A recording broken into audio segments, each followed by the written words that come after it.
अब आइया त बुझिनी जे के गर्न आउँदा छाछरी न गेरामठी केही नै न देउली हुने आछ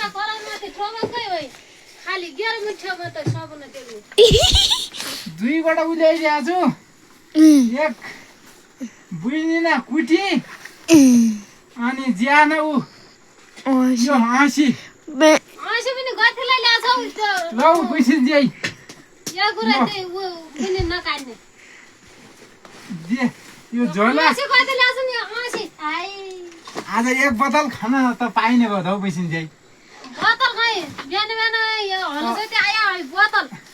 अब बुइसमा पनि इन्डिया गए धेरै भयो गएर तिम्रो ल पारुला त भइगयो